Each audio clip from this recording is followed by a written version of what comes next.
Is it on then? If you notice, my palm tree light's in storage. This is not the house for the palm tree light. Oh no, there's not a space for it. It's going to Italy. I've got that instead. But I think I might have that sprayed. Sprayed olive green, I'm thinking. Why are you making that face? What's wrong with that? No olive green? Well, it depends what your colour palette's going to be in here. You can't just spray things a random colour until... Well, it's going to be my disruptor colour, isn't It's it? your disrupt. Olive is a disruptive colour, seriously. It is in this house. Right, come on, crack on. Okay. So rude. Do you want a cushion? Don't swear on the YouTube channel. You just give me an editing nightmare, you do. Soz. Right then. Right. You're geniuses. Yeah, we're geniuses. Right. Okay. Okay, you ready? Yep. Hello and welcome to The Great Indoors. The podcast which reveals everything you ever needed to know about interiors and explains how to make it all really work for you in your home. I'm Sophie Robinson. And I'm Kate Watson-Smythe. Hello, YouTube. And today we are talking future-proofing your home, autumn lighting, very appropriate. We've got all the lights on in here. And, as usual, a somewhat divisive design crime. So, Kate, first topic, future-proofing your home. I mean, here we are again in your soon-to-be beautiful, should I say that? Not quite there yet. Not quite there yet, new home. And I guess, I mean, the way that you design this house, are you thinking of future-proofing it? Well, it's interesting because I've talked about downsizing before and the boys being older. And so on the one hand, we were looking at this house as how we're going to live in it in the future. On the other hand, there are certain things that we can't change. So this house came with a downstairs shower room. Right. And many people would knock down that extension and make the kitchen bigger. And we are absolutely not doing that because we thought, do you know what? A downstairs shower room might be useful, if not for us, then for parents who come and stay. Sorry, hang on. You're banging somewhere. This. Oh, Just with that paper. around the mic stand.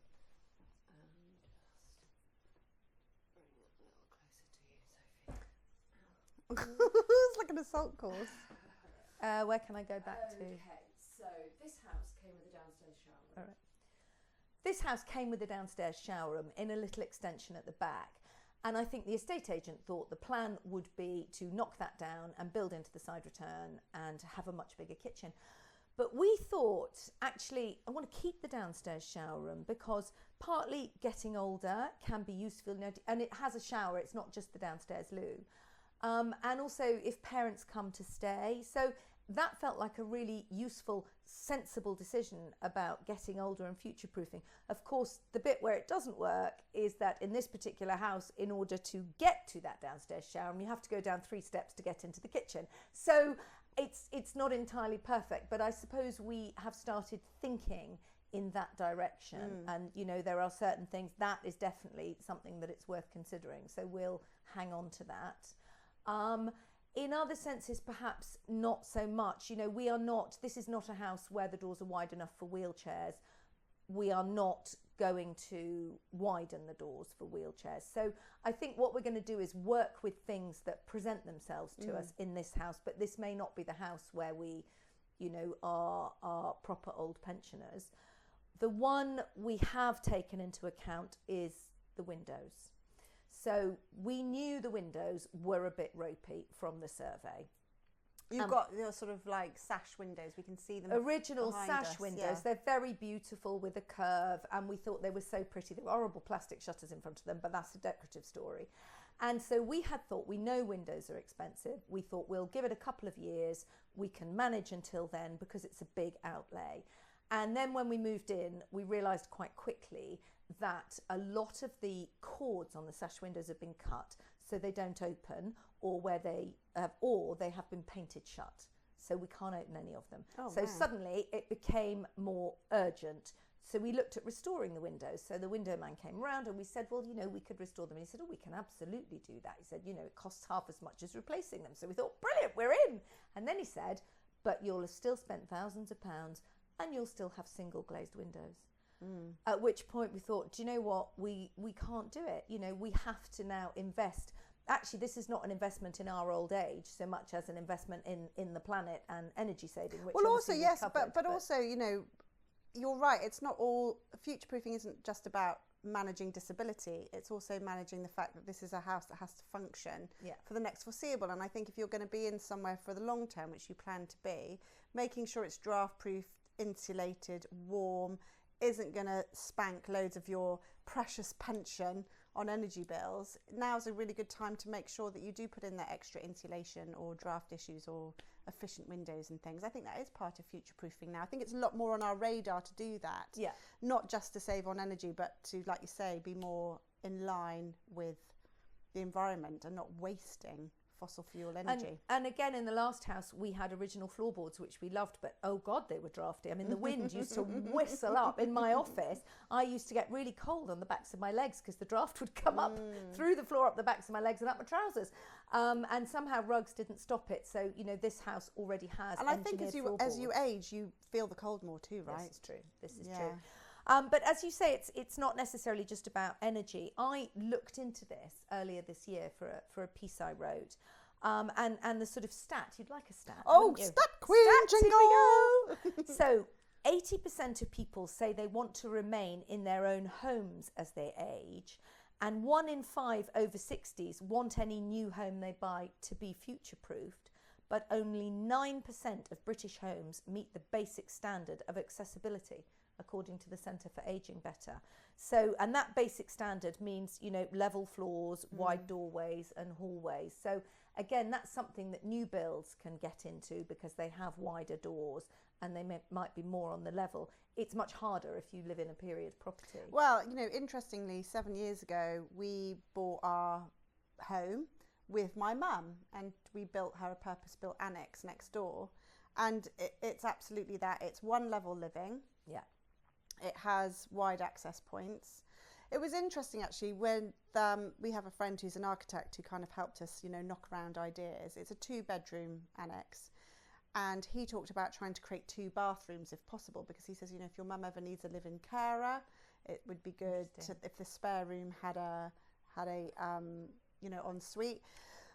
That was going to eat into quite a lot of space. My mum didn't want to do that. But what we have done is created a little utility room with a washing machine and everything in it. And actually it means it's got its service, it's got drains. It's got water. So if we did want to flip that into a tiny little ensuite, we could do that. So she didn't go for the ensuite for the 2nd bedroom. We created a little laundry room instead. But that could be then later flipped into an ensuite. That's clever. I mean, I think bathrooms is perhaps one of the first places we think of, because I know you know, my mother felt that she shouldn't rip out her bath because the estate agent told her not to. So she's got a tiny shower squashed in a tiny basin.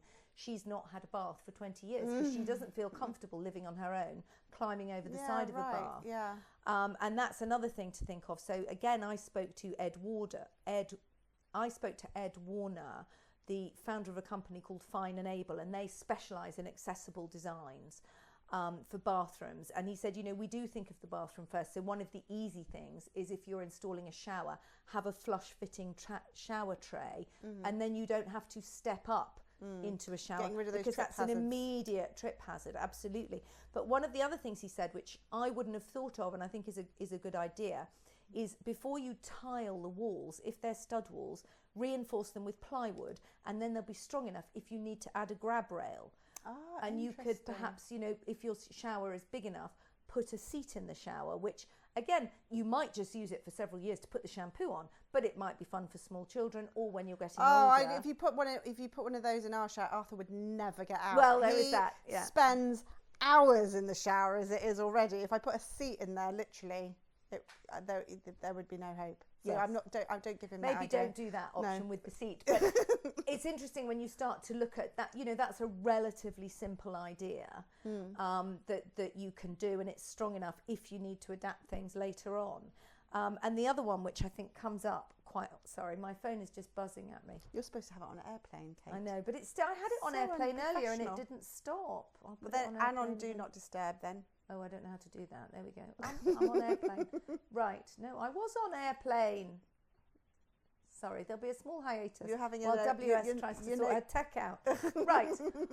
What I was going to say was, aside from bathrooms, there's another area in kitchens, and that's eye-level kitchens. Oh yeah. And and that's eye-level ovens. Oh yeah. So many years ago, some friends of ours were redoing the kitchen, and he was desperate for the big, all-singing, all-dancing range cooker. Oh yes, the big Jamie Oliver, the big thing, kind of stove. And he doesn't cook. And he just wanted to look like he did. Yeah, and she, who did cook, was like potentially worried about having osteoporosis later in life because her mother had it. So we know it's hereditary. And she was like, I don't want to be bending down, lifting heavy pots out of a low oven. Yeah. I want an eye-level hob. Yeah. And eye-level oven. Eye-level oven. They didn't resolve it. They are now divorced. I'm not sure it's the fault of the oven. But these are, conversations. Do you know what? Have. I haven't got osteoporosis. I want an eye-level oven. Yeah. I mean, it is already quite a hassle kneeling down, getting the big Sunday roast out on your knees. Well, and we've had And the other thing, since I've started wearing glasses. Yeah, you can't see. Oh my gosh! I mean, I'm quite new to the glass wearing, so maybe this is like, newbie error, but every time I open the oven, it all whooshes out and I can't see what the heck's going on. No, we have that. Both the mad husband and I have glasses on. We open the oven and we're then walking around the kitchen like this going, can you see the pasta? I need to drain. Where's the sink? It's true.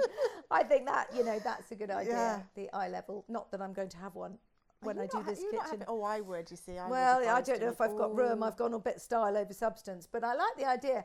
And again, I had a friend who had a set of very beautiful copper saucepans that look fabulous hanging up in your designer kitchen. Oh my God, have you ever tried lifting a heavy plate of potatoes to drain them? What about Le Creuset stuff? It's too heavy. You can't lift those either. That cast iron ovenware. No, I can't be doing that. No, but then having said that, I'm supposed to be doing weight training. I'm at that age, so maybe that's it. With your Le Creuset. It's time to get the Le Creuset. Middle class weightlifting with the Le Creuset.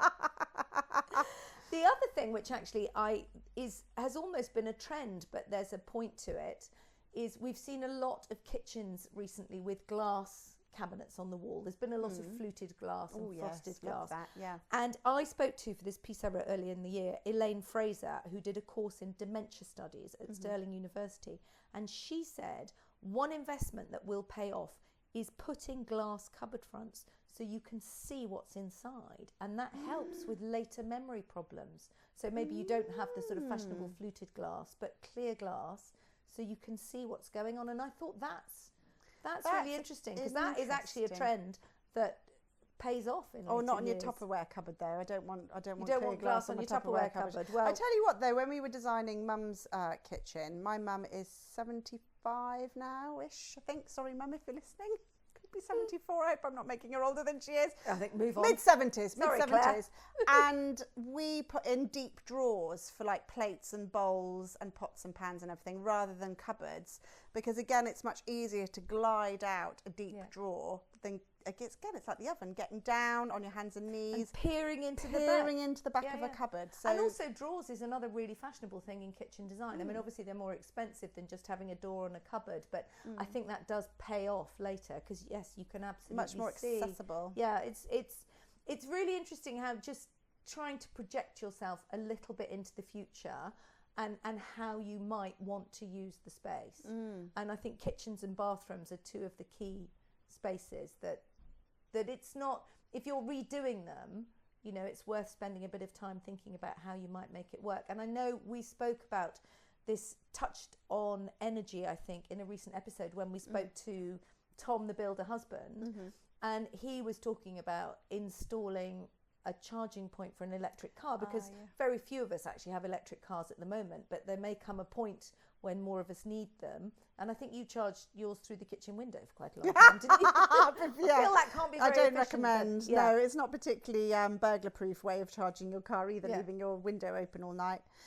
It's interesting to, when we talk about future-proofing, maybe it's our age, Kate, and where we are in life, we're thinking of the latter end, but also there's future-proofing earlier as well. I get a lot of people writing to me asking about, for example, I'm decorating my 7-year-old's bedroom, but, my 7-year-old's soon going to be a 13-year-old with homework, who's then soon going to be a 7, people thinking about how a room for kids is going to change over the years. So again, I think this is worth thinking about. I mean, for example, I've done it in Arthur's room. He moved into his bedroom when he was 5. He's now 11 and a half. He is not. I know. Oh, I know, it's extraordinary. And he's kind of ready to go for a bit of a reinvention. Not in the decor, he still loves the bright red, the bright atomic red that he chose 6 years ago. Amazing. Still loves that. So, for example, we did a fitted wardrobe drawer situation. But as a 5 to 11-year-old, he has no reason to hang anything. Yeah. No shirts, no blazers, no dress. Obviously, he doesn't have dresses. No, not obviously, actually. Not at all, obviously. But he doesn't have anything that he needs to hang. Yeah. So we had drawers below and then shelves above. Yeah. But at some point, he will need to hang shirts and maybe jackets or something. And the idea is then at the top half, we can take the shelves out and put a hanging rail. So because it's fitted furniture is really expensive. I think that's the thing where you've got to really And you're think. absolutely right. I mean, both my sons had everything in drawers or mostly on the floor. And then I think it was only about a year ago, my now 19-year-old announced that he needed somewhere to hang things. I was like, hello, where's my child? You've never hung anything up in your life. Famously, I remember when he was about 7, I asked him to pick everything up off the floor so I could hoover. And, you know, he had a chest of drawers and I said, can you, put everything in the drawers? And I went up about 20 minutes later and all the drawers were half open and everything was kind of hanging over the edge of the drawer. Like It was a waterfall. novel. Yes, a waterfall of mostly dirty T-shirts. But exactly, he suddenly decided that now he wants hanging space and he needs a wardrobe from having full shelves. So there are those changes that come. And I think if you're designing a child's room, again, you need to think about that change, not only just from how they live. Obviously, the toys get smaller the older they get. Well, so that's so that's the change that we are going to make in Arthur's room. So he had a freestanding piece of very famous IKEA. I think it's called clip. No, that's a sofa. The clip-hand. What's the box storage? No, the box one where it's all squares. Kallax. Thank you, Kate Taylor, producer. I knew someone would know it. And that as when he was younger, because they have so many toys. Yeah. The Lego. And they're big. Yeah. Oh my goodness, and books, so many books. Oh God, the list goes on. So having all those cubby holes that were easily accessible for a young child as well, so he can access the stuff, and the theory being he can also easily tidy away. Not sure that goal was ever met, but anyway. But he doesn't need all that stuff anymore. He doesn't play with stuff. Like you say, they need a lot less stuff. So the idea is that piece of furniture is going to come out. I'll put it on Facebook Marketplace.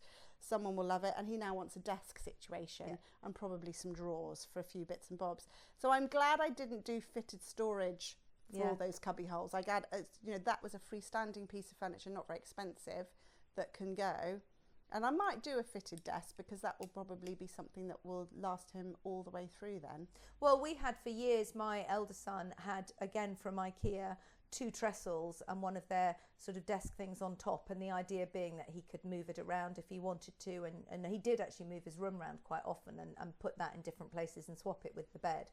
And then my other son had 2 alcoves and we put a desk in each alcove so that he could have one in theory for sort of play, which then became making, and one for work. In actual fact, they were both just piled up with stuff and he worked in his bed. But that's, you can lead your child to the systems. You can't necessarily make them adopt them, but it's absolutely worth thinking about how their needs change. And again, their bedrooms go from places where they play with their friends to then they don't want anyone in their bedroom because they want to be a bit more grown up and the friends stay downstairs, to then they're having friends in their bedroom because they want to hang out. So they want more of a sort of bed sit, work, rest and play situation. I had a very nostalgic experience last week, Went to go and stay with a really dear friend of mine, Petra, and she's got 3 kids and they're 19, 17 and 12. And we went to go and stay with them for a weekend. It was really nice catching up. It was really fascinating being in a house with teenagers for the weekend, I have to say. I found that very entertaining. Anyway, we were staying in Florence's bedroom, the 19-year-old, and she's recently, much to Petra's chagrin, thrown out her bed because she wanted her mattress on the floor. Yeah. That's how she wanted it. And we were in her room. So Tom and I on the mattress on the floor, it felt so nostalgic. Because that's what I had as a teenager. I wanted a mattress on the floor. And then when I moved out and went to uni, I continued to have the mattress on the floor. Felt great. I felt like 21 again. It was brilliant. Until you had to get up. Until you had to climb up out of it in the morning.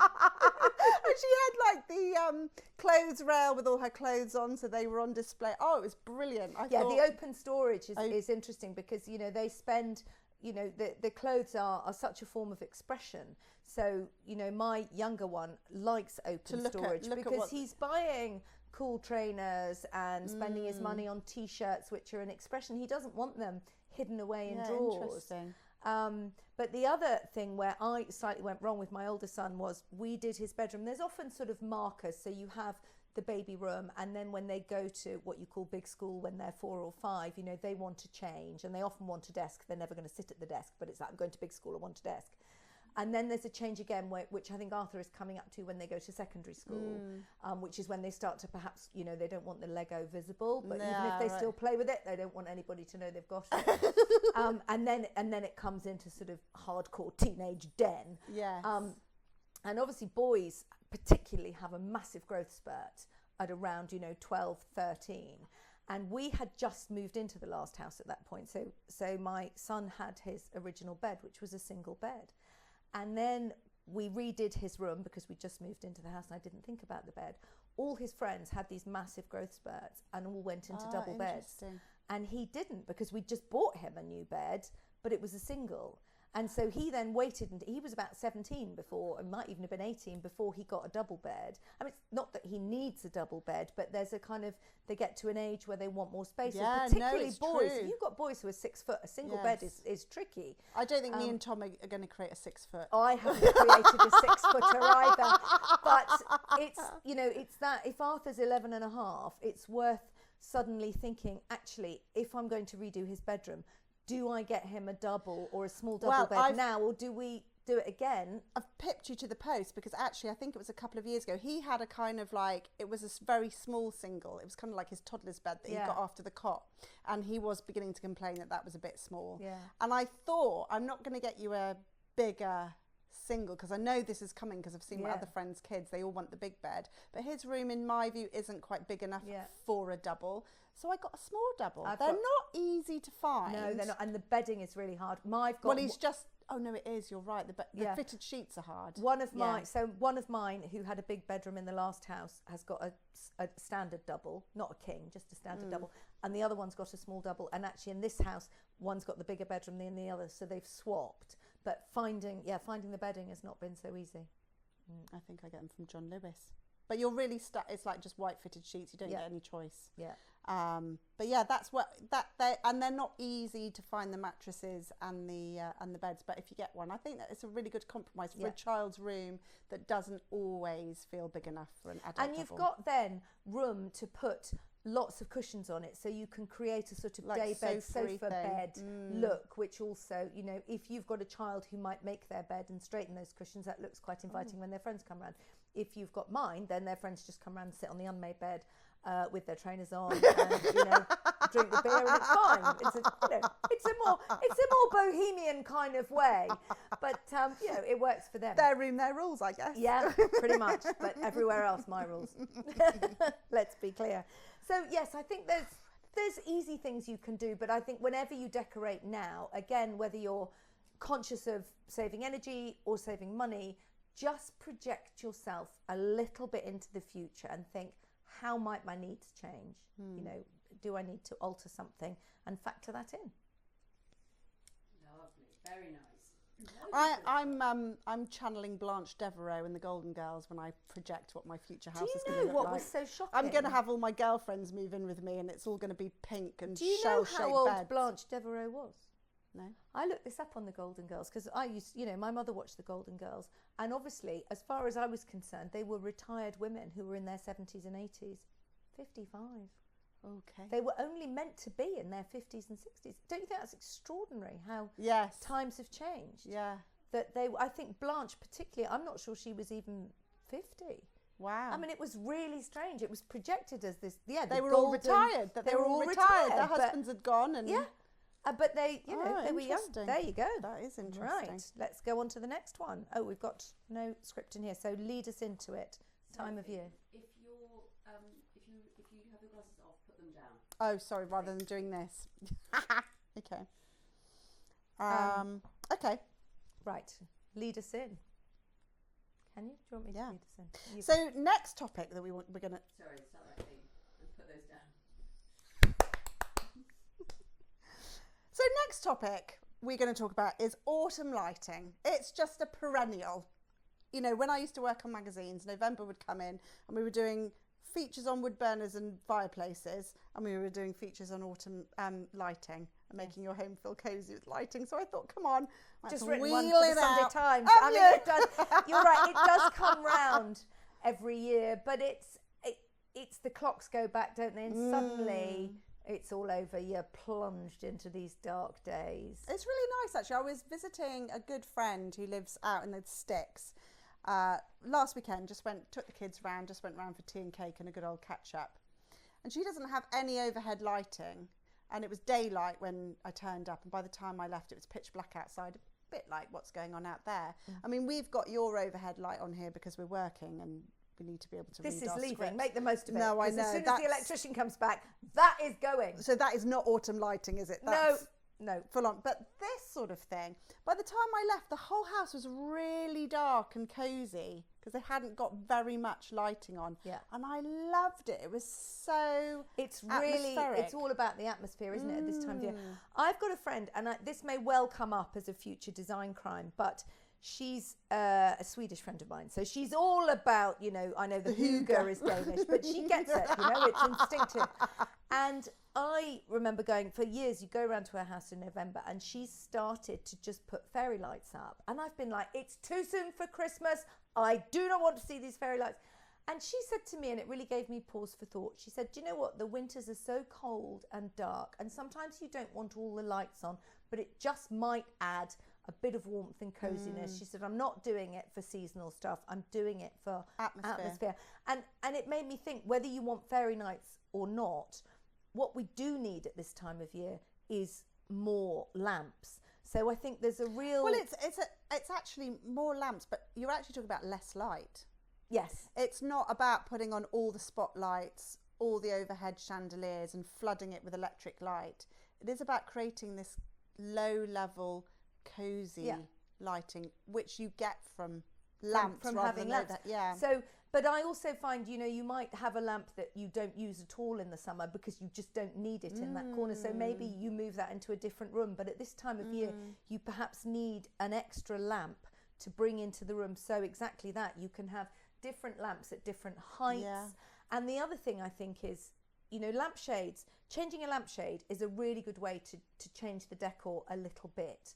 But in summer, where you probably might only be putting the lamps on half an hour before you go to bed, it's much more important, its role as a decorative thing. So you could have a really intense patterned lampshade that's being decorative in the summer, but actually doesn't allow much light to flow through it. And then in autumn, you might want a paler one, which is going to just flood the light out a bit more gently around that corner. Seasonal lighting. Just seasonal lampshade changing. I think it's an easy win. And the other thing I thought, and someone said this to me years ago, and I thought was really interesting. We have, I think, quite often an obsession with lighting the whole room. Yes. And what she said to me was, you know, you don't want to light every corner. It's much more atmospheric if you have a dark corner, a pool of light. But also, if you have a dark corner that the room is drifting away into darkness, you can't see the edges of it. So it kind of makes it feel bigger than it is, as well as creating atmosphere. So just bring in the pools of light where you need them. Clearly, not like we have in here now for those who are watching on YouTube. This is surgical autopsy level lighting for recording. But if we turn that off, it's actually lovely in here because you've got a tall standing light next to me on the left hand side of the sofa. You've got a table light next to you on the right hand of the side of the sofa. I can see that there's a lovely lamp over there. The other thing I want to highlight that's really lovely in your living room, you're so clever, Kate Watson-Smythe, is the shutters. No, the lampshade. So that lampshade over there is like covered in a hessian, like a lovely kind of hay colour. The one next to you. Now, what is that material? Because you see a lot of lampshades made Are you of going to that. make me turn with It's- my neck? I'm 55, you know. It's like a paper. Oh, it's like interesting. a This buff paper. lampshade is so old and broken and bent. It's kind of like parchment. Parchment. And that's the word I was love looking it. for. We've had it for about 15 years. It's really bent out of shape. I can't find another one in the same material, so that one's just staying there bent. Yeah, Because but I like it. Yeah, but that's it, isn't it? It's the material. Yeah. That this one, not so much. This That's has the got like, habitat spindle. That's this the is- kind of linen. This has got, Yeah. but it's got a white card on the inside. So I think this is a tip, isn't it? We tend to look at the outside of the shades, like you say, that are decorative, but actually what they're lined with inside, you can get lampshades that are gold inside. Yes, which is a lovely warm light. Really lovely but again, warm glow. brilliant in summer perhaps because you're getting that warm glow, but it will stop the light diffusing out around What it. if it's actually gold? If it's gold inside, you'll get the light, and it sounds really obvious, but you'll get light out of the top and light out of the bottom, but you won't get it that coming nice out through the diffusion. sides. Okay. And so you have to think about, you know, those are beautiful, those lights, But and they they're don't, great when they're but off. they don't diffuse the light. But you just need to think about where you're putting that particular shade in the room, because if you know, if you want to light a corner generally, then that gold lining isn't going to do it. If you're having it, for those of you on YouTube, or I will describe Sophie sitting on the end of my sofa with a light kind of shining over her, the light comes down quite directionally on top of you, so you can see to read your book from that light. But if that light had a gold centre and you were sitting over there, you wouldn't be able to see. Yeah. So I think the choosing your shade makes a difference. And if you can, retrofitting or renovating dimmers, every absolutely, for time. seasons. Yeah. Every time. Yeah. And also, again, for anybody renovating, is putting lights on different circuits. So, for example, in our living room, we've got 4 light switches. The spotlights, the recessed spotlights, are on 2 different. Yeah. So I have a circuit of lights around the edge of the room, and then I have one single spotlight that just highlights the footstool in the middle of the room. And actually, when we're watching TV in the evening, I just have the one spotlight over the footstool, and then everything behind us is in darkness. Yeah. And we don't have any spotlights Cinema. shining in. Shining in our face. Well, it sort of highlights the popcorn, so I know where it is. The other thing that is technology's really come on in leaps and bounds now is obviously LED lighting, and I'm seeing more quite cool battery-powered portable lights. So Matthew Williamson did some really pretty ones for Pookie, which are kind of slightly retro in style with That's lampshades. interesting, because he designed those more of an outdoor light, so you could I have think he lamps did. on your garden table, didn't he? But you're right, you could bring I them think they indoors. work brilliant, and they particularly work. And Tala is another company that's done a sort of portable storm lamp. And the reason I think they're great for this time of year is, you know, you might have a spot that in the summer you don't really need the light on in there because you only sit in there, you know, in the early evening when there's enough natural light. But it might be a really lovely spot to sit in the autumn when it's dark and you haven't got lighting over there because you haven't thought. And a portable lamp, Yes. you can and I think the technology You've now just means given they me an last for idea, ages. because Oh, have I? because in my office, I foolishly didn't future-proof it. I just put in loads of spotlight There's and a thinking, podcast for that. You know? I just put work lighting in it. Yeah. It's just got I didn't. It's got a grid of spotlights, and I didn't bother changing them when we renovated because I thought this is going to be my office. I just want it well lit. But obviously we use it as a dining room when we've got more than 4 people round. Yeah. And then I've just got these horrible spotlights. I've got plugs for lamps on one side of the room, but not on the other. Yes, So you I see- just need my portable There you go. 'Cause lamp, this is don't the other I, down problem. the other end. You discover with period houses that the plug sockets are always in Never way completely the wrong place. place. And it's quite a big deal getting in the electrician to Yeah. chase them out and move them. Oh, and you that's, just that's solved a expensive. really big problem. There you go. So I'm all about the portable lamp. I I'm think it's a going good to idea. look up Pookie for my little. The for my other little thing table lamps. that I've got, which I had in my office in the last house, was a couple of lights from original BTC that had clamps on. And I did it again because I didn't have sockets in the right place. So I just clamped these lights onto the front of my bookshelves, and I could sort of angle them to where I needed to be. But they've been an absolute saviour in this house before we renovate, because there isn't enough lighting in the kitchen. So I've clamped them onto the one storage shelf we've got at either end. And that means I don't have to have these really harsh spotlights on all all evening, the because time. obviously it's a kitchen diner. There's no dimmer, there's just a grid of spotlights in the middle. So having these lights clamped on, and when we redo the lighting in there, I can clamp those lights onto a bookshelf or put them somewhere else, and they're plug-in. So again, there's no chasing of cables. They are fully, whether you have battery portable or plug-in clamp lights. I think that's a really good idea for this time of year. Or a penguin lamp. That's what I've got in my kitchen. A penguin. Yeah, An actual penguin. It's an actual penguin, yeah, with a lampshade on its head.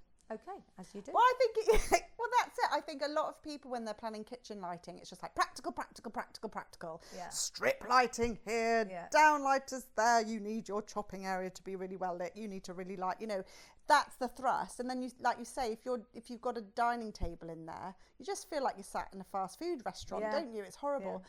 So I've got around it lights on dimmers for sure, and lights on different circuits so we can get rid of all the overheads, but also my little penguin lamp in the corner. Nice and it gives idea. I don't use it in the summer, Yeah. but in the evening, he's just there glowing in the corner and he looks gorgeous. And I think that's absolutely the solution. If you are not, either for budget reasons or time, or you just can't be bothered to install dimmers if you haven't got them, then portable lamps, clamp lights, just moving it around is a or good way there's to loads solve of it. smart bulbs now. Now you and I are a bit out of touch with all of that, but we should maybe drop it in for people who are interested. Yes, smart bulbs. Smart Control of the phone. We don't know anything else about it. There we go. But get some. We will return to that, and we will be so fully researched on the smart bulbs. Yeah, but didn't here know we all are about yet it. again mentioning it without Now I'm going to pull my sleeves down because I'm now sitting in front of my really drafty windows that haven't been replaced yet. Can you feel the breeze coming in? No, I'm in cashmere. I'm fine. Oh, she's in cashmere. I think it's at this end of the sofa. There we go. We haven't got script, so we need to get into. I introduced the design crime before, so it's your turn. Okay. Right, Kate, it's my favourite part of the podcast. It's our design crime segment. And this week, I'm nominating patterned carpet. Or have you been practicing your dastardly laugh? I am. Do you want to justify? Do I want to justify the pattern carpet? Yeah. I do, and I am. Come on then. Well, I think, it's clearly true that patterned carpets, in this country at least, I'd be very interested to know what our listeners in Australia, America, in other countries think of patterned carpets. Do they even have patterned carpets? They're very synonymous here with the 1970s pub. Public house, yeah. Public house, drinking den. And that is because, and they are highly practical, they don't show the dirt. No. So that's a great reason to have a pattern carpet. And I don't think, even though the 70s were now quite a long time ago, and the 70s are back in fashion and interiors, the patterned carpet has and is perhaps struggling to shake off its reputation. And yet there are some beautiful pattern carpets around in fabulous colours. It doesn't have to be a swirl of sort of, magenta and plum and brown paisley. And yet for some reason people are resistant. And I wonder, because we've all got Do you think it just can't shrug off its I think it bad partly pub that, reputation? but I also think it's much easier. We've all got our head round now, bold interiors using colour. Very maximalist, aren't they, We pattern are, carpets? yes. Yeah. Somehow a rug on a floorboard or a tiled floor feels easier to cope with when it's in a bold pattern. When it runs right to the edge of the room, somehow that feels scary. Well, I think you've got two things going on. I think that's a really interesting point, that pattern carpets have never been, pattern rugs. I think it's really interesting that there are two things here to unpick. You're correct, pattern rugs never been more fashionable. On a hard floor, never on a carpet, never a patterned rug on a carpet. But because I think fitted carpets have also been, like whether they're patterned or not, even if they're plain, have been actually quite unfashionable. So I think there's two things to get over. First of all, the hangover from the 70s in the pub, and also the fact that everybody's been ripping up the carpets and polishing up their original floorboards. But I have thoughts on come this, on then. clearly, because I may have mentioned that I've just moved into a new house. In this new house, there is carpet from the stairs all the way along the landings and in every bedroom. Now, obviously, it is a pale grey carpet. That colour upsets me on the daily, as they say, and also I think it smells a bit. So it's got to go. But having come from a house where we had no carpet, we had a runner up the middle of the stairs, so it was boards on the side. Everything else in every room was floorboards and rugs. And this is a smaller house, noise travels more, you hear more, there's no door on the kitchen. So my elder son comes back from his work in the local restaurant. I can hear him in the kitchen because there's no door. But what I can't hear is the television. I can't hear people walking up and down the stairs because the carpet's absorbing all that sound. Noise absorbing. So I've suddenly gone from thinking, I quite like this carpet. Smells a bit, don't like the colour, but quite like the walking on it and the sound absorption. So you like the feel of it, and you like the fact that it keeps the house quiet. And it's not drafty, and so it's warm as well. It's warm. So there's all those reasons. So clearly I don't want this pale grey one, but you suddenly think, well, there's a surface that I could maybe bring pattern to because, because I am not one for loads of patterned wallpaper and high contrast colours everywhere. We know that. We do. But I do like, where I can, to do something a little bit unexpected. So I'm thinking, I am about to be it's the patterned carpet on the stairs and on the landings and the plain walls. Maybe. I am not putting patterned carpet in the Design Crime Room 101 because I am here for it. You've just got to pick the pattern you love. Actually having it. You are actually having it in the new Madhouse pattern carpet. I haven't got that far yet. But I am very much here for the idea of it. And I'm thinking, that, you would probably have patterned walls and patterned carpet and go the full on. I can't do that. It makes me feel a little bit breathy already. But I'm thinking a really stunningly woven patterned carpet. And are you just putting this on the landing, or is this going into all the bedrooms as well? Well, I don't know. I haven't got that far yet. My goodness, but Kate Watson-Smythe. I don't feel anti. I could consider this that. is your little closet maximalist that has a little flurry every now and then. Coming every now and then. But the colours will clearly be very muted. And as I say, I think keeping the walls really plain and the curtains really plain, but having a bit of an explosion of fun on the floor. I could be here for that. Come back to me in 3 months when the builders are back. I think it's really interesting, and I think we are seeing a fashion for more fitted carpets coming back. I think there's a whole new generation. We just thought they were so old-fashioned. Yeah. Do you know, my parents, check this out, this is brilliant. When we moved into our family home, now I was 6, so that puts that over 40 years ago that we moved into that family home. And I remember my parents were in the habit, and we used to move an awful lot. They took up their pattern carpet from their old house and had it recut and fitted in the new house. Well, that only works if you're going from a big house to a small house, presumably. No, we weren't. But that was what they did. They took the curtains. The curtains always came with us, and so did the carpets. Wow. Because they were thrifty house renovated. Because now but that's it was included in sale. That's kind of, no one's actually. I don't think anybody does that anymore. Yeah. Nobody does that anymore, but they did. They used to rip up the carpets and take them with them. And there was a highly patterned pub carpet up the hallway and the landing. I remember it really clearly. But it was just, they weren't going to spend out on a new carpet when they already had one. Isn't that fascinating? So that's my kind of slightly traumatic, hideous memory of a really rather disgusting carpet, which did get replaced eventually to some nice beige pebble thing. Yeah, exactly, some beige pebble thing. Anyway, so I was thinking about who I knew with pattern carpets. Lovely Siobhan Interior Curve, one of my favourite influences. She has a fitted zebra print carpet. Of course she does. Well, you just reminded me. I had a zebra rug. Yes. Not a fitted carpet. Well, this is where I'm wondering. I'm wondering whether our passion for pattern rugs is going to spill out into fitted carpets. She's also got matching zebra print curtains and pelmets. You see, that's where I'm finishing. That's where I'm drawing the line. I am drawing the line at the curtains as well. I'm fully here for the patterned fitted carpet because, oh God, it's nice to walk on and the sound is great. But you're not going to match it to your curtains. I'm not. You're not. I'm not there yet. But I haven't just written a book called More Is More. So I'm very much on the less is less. Well, I think it's interesting as well that the high street, so tappy carpets, Carpet Right, more affordable, because I always saw, fab pattern carpet being quite high end. Yeah. You know, I remember like wanting of course I did, a fitted leopard print stair carpet once. You could, you know, You it couldn't was, find them. unless you went to some Paris, Yeah. you know, like gazillion pounds. But yeah, your carpet rights and your tappy carpets and everything have now got all the animal prints, Kate, Yeah. all your animal print desires. Yes.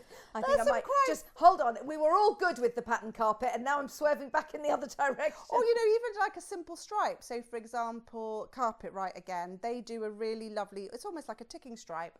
Idle Hands, Sandra from Idle Hands on Instagram, she's got it in the black and white version up her stairs. Oh, nice. And then my friend Petra I was telling you about, who I stayed with, she's got it in the raspberry red and ivory stripe, like a really lovely red well, and and white I stripe. had, of course, in the old house that from Alternative Flooring, the spotty carpet. Yes. And spots were quite unusual. We were seeing stripes quite a lot, and then we moved on to spots. But so I didn't have it filling one room, but you know.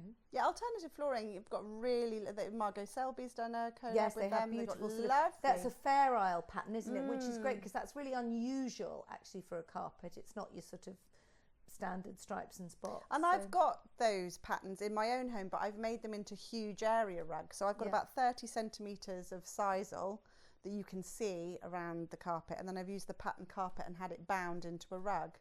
But now I'm thinking, I should have gone the whole hog. Should have got a bit Should have extra. had Can you it get a bit fitted. extra and have it fitted on around the edge? We'll have to ring them up. She'll be on the phone. So that's interesting, isn't it? Pattern carpets were, I think, widely seen as a design crime, but you and I are, well, We're you're here for fully it. on board. I'm fully on I'm board. getting on board. I'd love to know what everybody on our am I reading script now? Yeah. So I was going to mention the Facebook group. Yeah, it's all there. Okay. So you're on board. Fully. I'm almost on board. I can't wait to find out what everybody over on our Great Indoors Podcast Facebook group thinks, because I know those guys are going to have thoughts. So get on there. Let us have them. You can also find us on Instagram, where I'm Sophie Robinson Interiors, and she's mad about the house. Or oh, bugger, I've already said that. Yeah. Yeah. But it was nice that there was the 9,000 bit. So, Yeah. Well, so maybe just read it. Oh, it was just nice to mention the fact that there were 9,000 people on the I know, I Facebook. think I've lost the moment, if I'm honest. We'll Yeah. save that for another day. Okay. But just give us the Instagram line going down. at the end. Yes, okay. Now you all, and you can find us on Instagram, where I'm Sophie Robinson Interiors and she's